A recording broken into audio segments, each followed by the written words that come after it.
നമസ്കാരം. പുതിയതിനെ കാണുമ്പോൾ പഴയതിനെ മറക്കുക എന്നത് മനുഷ്യ സഹജമായ ഒരു സ്വഭാവമാണ്.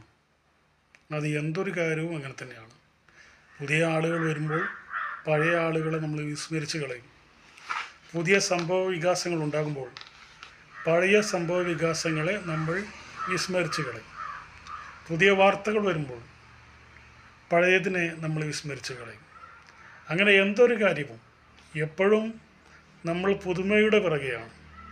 പഴയത് എത്ര പ്രാധാന്യമുള്ള കാര്യമാണെങ്കിലും അതിനെ നമ്മൾ സൗകര്യപൂർവ്വം വിസ്മരിച്ചുകൊണ്ട് പുതിയതിൻ്റെ പിറകെ നമ്മൾ കൂടും. മനുഷ്യ സഹജമാണ്. ഇത് പറയാൻ കാരണം ഈ അടുത്ത കാലത്ത് 1-2 ആഴ്ചകൾക്ക് മുമ്പേ സോഷ്യൽ മീഡിയയെ പിടിച്ചു കുലുക്കിയ ഒരു ചർച്ച ഉണ്ടായിരുന്നു. അത് മോഹൻ ഭഗവതിനെ കുറിച്ചും അദ്ദേഹത്തിൻ്റെ RSSനെ കുറിച്ചുമാണ്. അഥവാ RSSൻ്റെ മേധാവിയായ മോഹൻ ഭഗവത് അദ്ദേഹം നടത്തിയ ചില പരാമർശങ്ങൾ സോഷ്യൽ മീഡിയയിൽ വലിയ ചർച്ചയ്ക്ക് വിധേയമായിട്ടുണ്ട്. പ്രത്യേകിച്ച് RSSൻ്റെ തീവ്ര ഹൈന്ദവ നിലപാടിനെ എതിർത്തുകൊണ്ട് അഥവാ ലഘൂകരിച്ചുകൊണ്ട് മറ്റു മതവിഭാഗങ്ങളോട് സഹകരിച്ചുകൊണ്ട് സഹവർത്തിത്വത്തോടു കൂടി കഴിഞ്ഞുകൂടണം എന്ന തരത്തിൽ അദ്ദേഹം ഒരു വിഷയം സോഷ്യൽ മീഡിയയിലൂടെ അവതരിപ്പിക്കുകയുണ്ടായി. നാഗ്പൂരിൽ വെച്ച് അദ്ദേഹം പ്രസംഗിച്ച കാര്യമാണ്. അത് പിന്നീട് സോഷ്യൽ മീഡിയയിൽ വലിയ വൈറലായി മാറുകയാണ് ഉണ്ടായത്. ഏതായാലും അതിനെ അനുകൂലിച്ചും പ്രതികൂലിച്ചുമൊക്കെ സംസാരിച്ചവരുണ്ട്, അതിനെ വിമർശിച്ചവരുണ്ട്.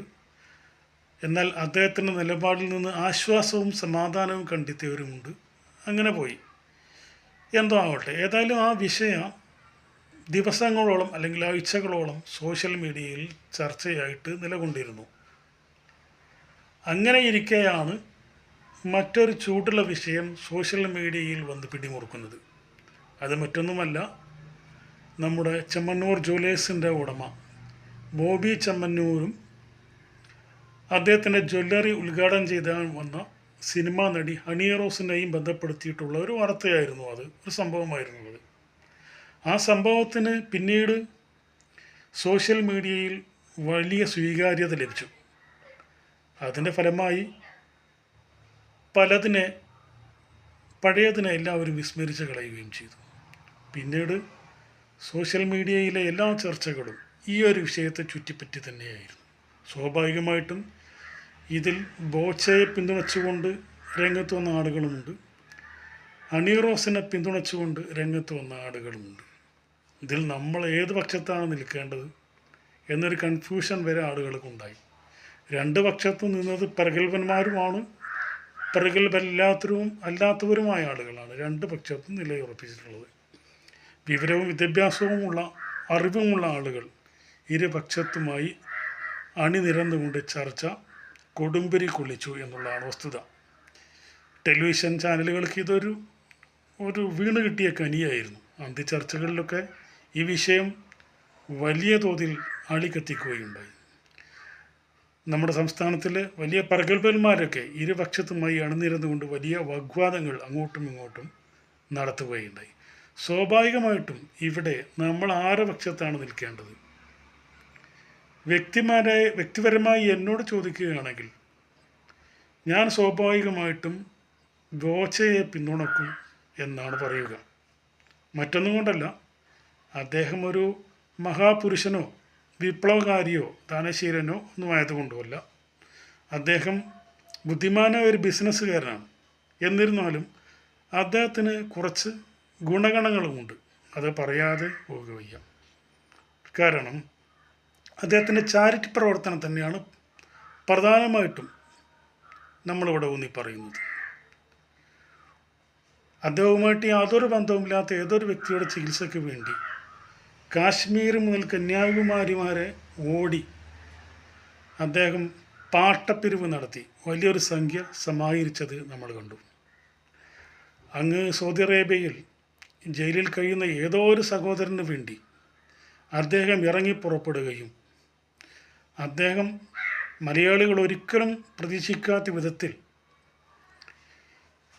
35 ലക്ഷം രൂപയോളം അദ്ദേഹം പിരിവ് നടത്തി സംഘടിപ്പിക്കുകയും ആ സഹോദരന് ജയിൽ മോചനം നേടാനുള്ള ഒരു സാഹചര്യം ഒരുക്കി കൊടുക്കുകയും ഉണ്ടായി നമ്മൾ കണ്ടതാണ്. ഇവിടെ അദ്ദേഹം പിരിച്ചു എന്നതിനേക്കാൾ ഉപരി 2 കോടി രൂപ സ്വയം അദ്ദേഹം സംഭാവന ചെയ്തുകൊണ്ടാണ് ഈ പിരിവിന് അദ്ദേഹം തുടക്കമിട്ടത്.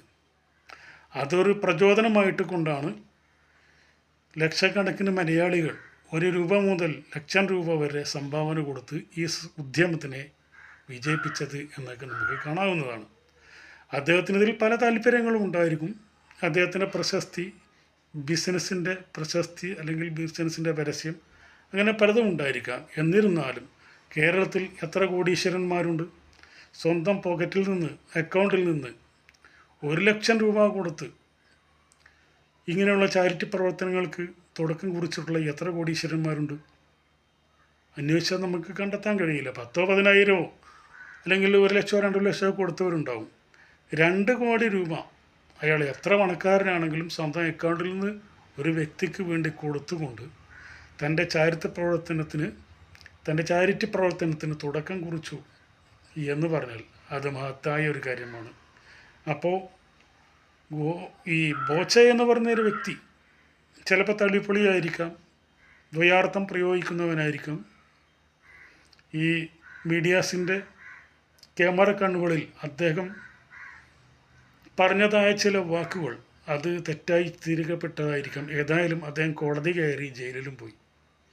പക്ഷേ എന്തൊക്കെയായാലും മലയാളികളിൽ ഭൂരിപക്ഷവും അദ്ദേഹത്തിൻ്റെ ഒപ്പമാണ് നിന്നിട്ടുള്ളത് എന്ന് നമുക്ക് മനസ്സിലാക്കാൻ സാധിക്കും. അദ്ദേഹത്തിൻ്റെ പേരിൽ വരുന്ന ഓരോ വീഡിയോസിൻ്റെയും ചിത്രത്തിൻ്റെയും അടിയിൽ വരുന്ന കമൻറ്റ് ബോക്സുകൾ നിരീക്ഷിച്ചാൽ നമുക്കത് മനസ്സിലാകും. 1000 ആളുകൾ കമൻ്റ് ഇട്ടിട്ടുണ്ടെങ്കിൽ അതിൽ 900 പേരും ബോച്ചയ്ക്കൊപ്പം എന്ന് പറഞ്ഞുകൊണ്ടാണ് കമൻ്റ് ഇട്ടിട്ടുള്ളത്. അതുകൊണ്ട് ഞാനും ബോച്ചയ്ക്കൊപ്പം.